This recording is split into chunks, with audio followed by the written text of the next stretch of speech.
Andrew Tate, the man the internet tried to destroy.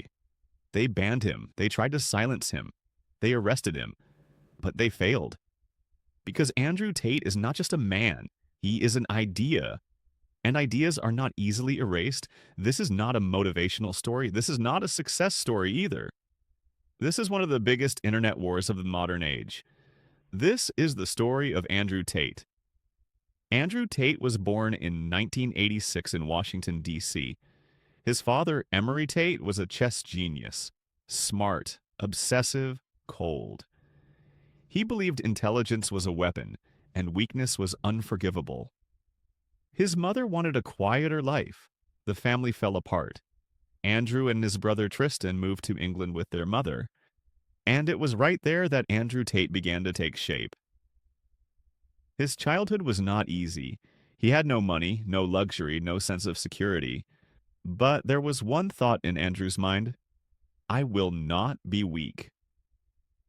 At a young age, he discovered kickboxing. There was pain. There was discipline. There was loneliness. But Andrew loved it. Because here it didn't matter who you were, only how much you could endure. Over the years, he turned professional. He became a world champion. But no one knew his name. Not yet. The money he earned from kickboxing was never enough for him. And Andrew realized something. If you want to be truly rich, being good is not enough. That realization changed everything. Andrew Tate discovered the internet, not for entertainment, but for control.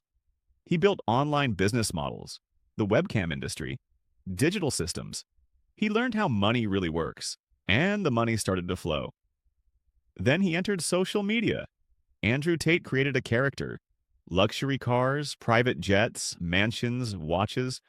But what he was really selling was this: a hyper-masculine image. People either watched him or hated him. There was no middle ground. That image attracted millions of young men. Some saw him as honest, some as brave, others as dangerous. But the algorithm only cared about one thing. Is he being watched? Is he being shared? Is he being discussed? The answer was yes, and Andrew Tate exploded. Podcasts, short videos, viral clips. He was everywhere. He talked about the system, the matrix, weakness. And a question formed in the minds of young men: who is really telling us the truth? But this rise came with a price. Andrew Tate's words became harsher. He pushed the limits of society. And eventually, the platforms shut him down. Instagram, YouTube, TikTok, banned everywhere. But this was not the end. On the contrary, it made him even bigger. Because Andrew Tate understood one thing very well. If you get banned, you become a legend.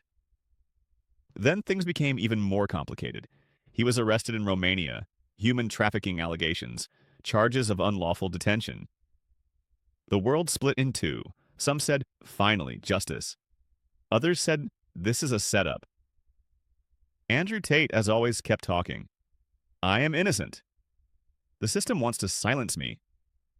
And once again, he was watched. He was discussed. He was argued over.